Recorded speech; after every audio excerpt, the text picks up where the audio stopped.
You're watching Just the News. I'm Amita Balachandra. Let's get straight to our top story. The Drugs Controller General of India has granted regular market approval for Covishield and Covaxin, subject to certain conditions, to use in the adult population. This announcement was made by the Health Minister on Twitter. He said, and I quote, the conditions include supply for programmatic settings, including registrations on the CoWIN platform, and to continue to submit safety data on a 6 monthly basis, end quote.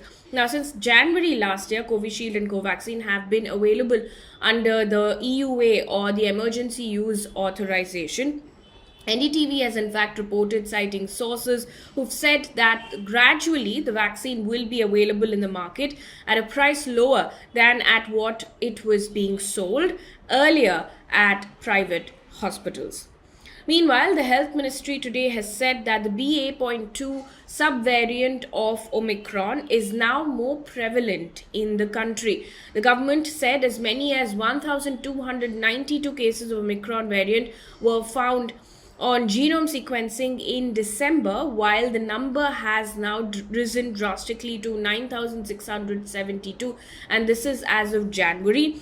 The INSACOG in its latest bulletin also has said that the BA.2 lineage has been found in a substantial fraction in the country.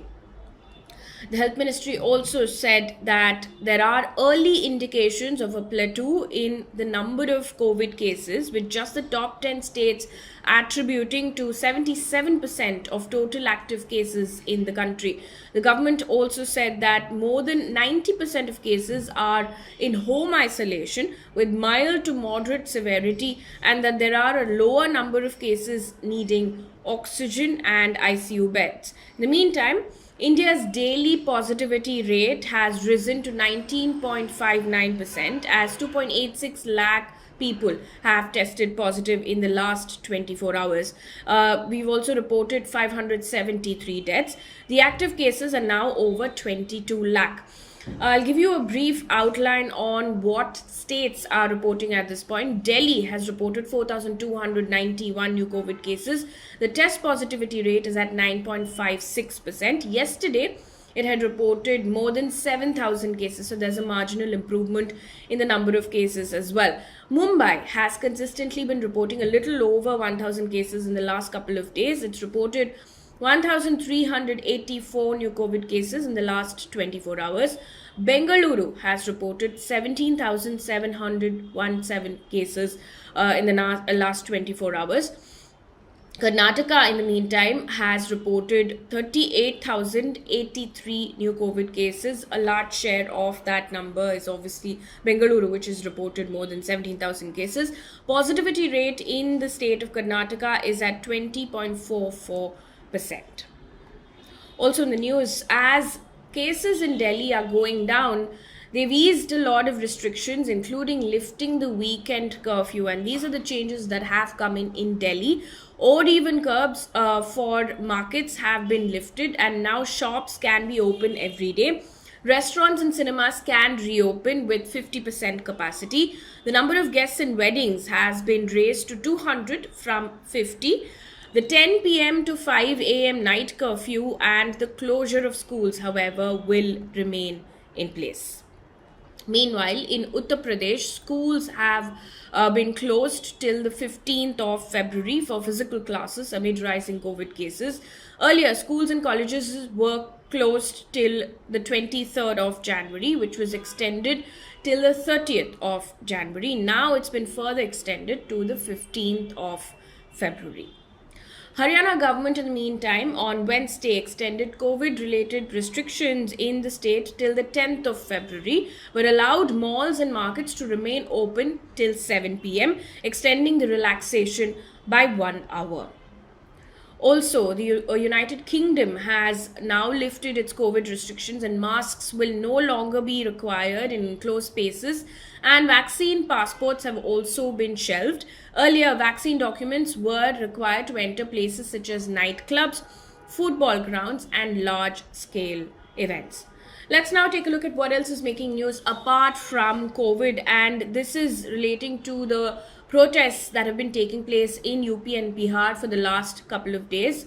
Amid protests have been going on against the alleged inaccurate results of the Railway Recruitment Board's non-technical popular categories competitive examination 2021. The Ministry of Railways on Wednesday decided to put its recruitment drives on hold. This is after protests turned violent. The Railways announced a high-level committee headed by Deepak Peter Gabriel, Principal Executive Director of Industrial Relations in the Ministry, to engage with them. Railway Minister emphasized that the ministry's employment notification has legal sanctity. So for those who have grievances, and I'm quoting him, he said, "We will have to find a solution and deal with the matter with sensitivity," end quote.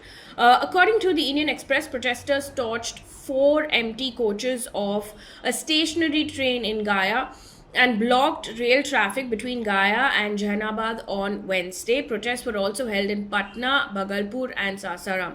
In the meantime, in UP, 3 policemen were suspended a day after a crackdown on a group of students who allegedly tried to stop a train in Prayagraj on Tuesday. Now, Patna SSP, speaking to the Indian Express, has said, and I quote, "We have booked 6 coaching centers. We have arrested 8 persons in this regard," end quote. Moving on, there's controversy now as far as Delhi University's Hansraj College's new research center for cows. It's called Cow Protection and Research Center goes. Because according to the college principal, the center has been started with 1 cow and will be expanded. And I'm quoting the principal, "if the research that is done proves to be useful and beneficial." The Indian Express has reported that the principal also went on to say that the center will not just do research on various aspects of the cow, but it will also provide pure milk and ghee for the students and for the monthly havan conducted on the campus. But here's the controversy that's going on. The Hansraj College unit of the CPIM Students Federation of India has now alleged that this cow center has been set up on land earmarked for a women's hostel. The college currently only has men's hostel. To this, the principal, speaking to India Today, has said, and I quote, "The master plan for the college's girls' hostel has not been finalized yet, and neither it has gotten the approval of the concerned authorities. So the land for construction of the girls' hostel has not been finalized," end quote. Moving on to politics now, former Congress chief of Uttarakhand, Kishore Upadhayay, who was expelled from the party for 6 years, joined the Bharatiya Janata Party on Thursday. Before his removal, Upadhyay was the chairman of the Uttarakhand Congress Coordination Committee and a member of the State Congress Co-Committee and the Uttarakhand Congress Pradesh Election Committee. Also in the news, fresh tensions were reported along the Assam-Arunachal border on Wednesday night, and this is just days after the chief ministers of Assam and Arunachal Pradesh met to discuss a permanent solution over the decades-old boundary dispute between the two states. According to the Indian Express, the tension really began after the Assam police team stopped the construction of the road at Hime. Now, according to authorities, this is what happened on Wednesday evening. A culvert under construction close to Hime village in Lower Siang was burnt by unidentified miscreants from the Assam side. Following this, there were unconfirmed reports of firing in the air by the locals from Arunachal Pradesh side on Wednesday night. Now, district officials from both the states reached the spot on Thursday morning and said that the incident was minor and that the situation was under control. Now, in August 2021, Assam Chief Minister told the State Assembly that there were at least 1,200 areas of dispute along the border with Arunachal Pradesh. Moving on to business news right now, a headline that's in every paper at this point: Tata Group has officially taken over Air India from the government on Thursday. Tata Sons Chairman N. Chandrasekaran said, and I quote, "We are totally delighted to have Air India back to the Tata Group," end quote. Now, in October last year, the government had sold Air India to Telas Private Limited, a subsidiary of the Tata Group's holding company, for 18,000 crore rupees.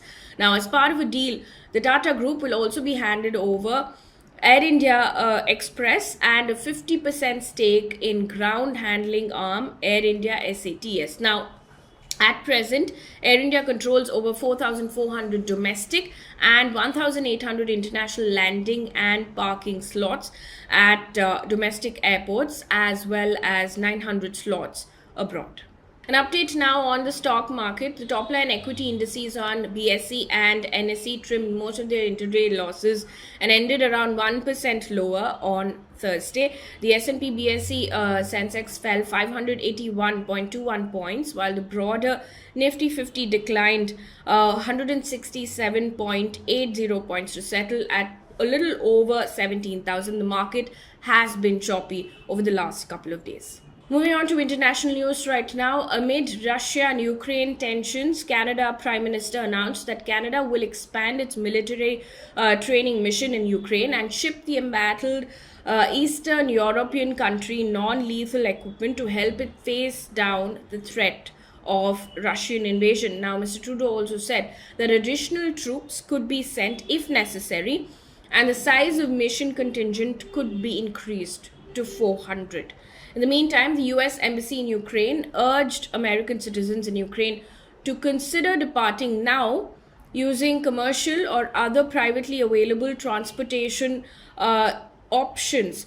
Now, according to reports, Russia has amassed 1 lakh troops on the border with Ukraine. The United States has placed around 8,500 troops on heightened awareness. Meanwhile, the United States has rejected Russia's demand to bar Ukraine from NATO, or North Atlantic Treaty Organization. Secretary of State Antony Blinken said that he was offering Russia, and I quote, a serious diplomatic path forward should Russia choose it, end quote. Now, Russia in the meantime has said that it would now assess Mr. Blinken's response. We're now adding a new segment starting today, every day, which will focus purely on environment and climate change stories from across the globe. Today, I'm going to talk to you about a study which has been published in the scientific journal PLAW 1, which has said that climate change is going to affect key crops such as coffee, cashews, and avocados. Now, the study says key coffee regions in Brazil, Indonesia, Vietnam, and Colombia will all drastically decrease by around 50% by 2050. Now, suitable areas for cashews and avocados will increase, but most will be far from current sites of production.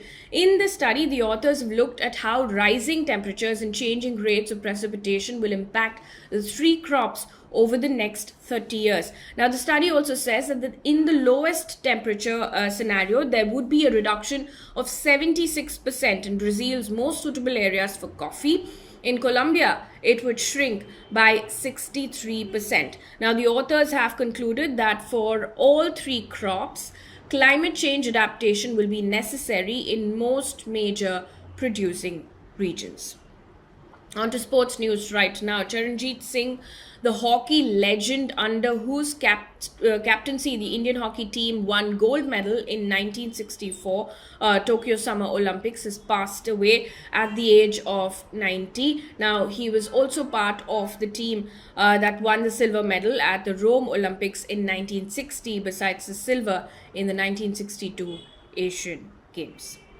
And one piece of good news before we wrap things up here on this bulletin. On the occasion of Republic Day, the Border Security Force on Wednesday has launched something called as the boat ambulance service at BSF camp to serve the need of medical emergencies of people living in Odisha's Malkangiri district. Now, according to BSF, the ambulance will facilitate in providing emergency medical services to around 10,000 people of the area. Around 10,000 residents of over 35 villages near the reservoir in the cutoff area will be benefited. Now, that brings us to the end of this bulletin. Thank you so much for watching. Good night.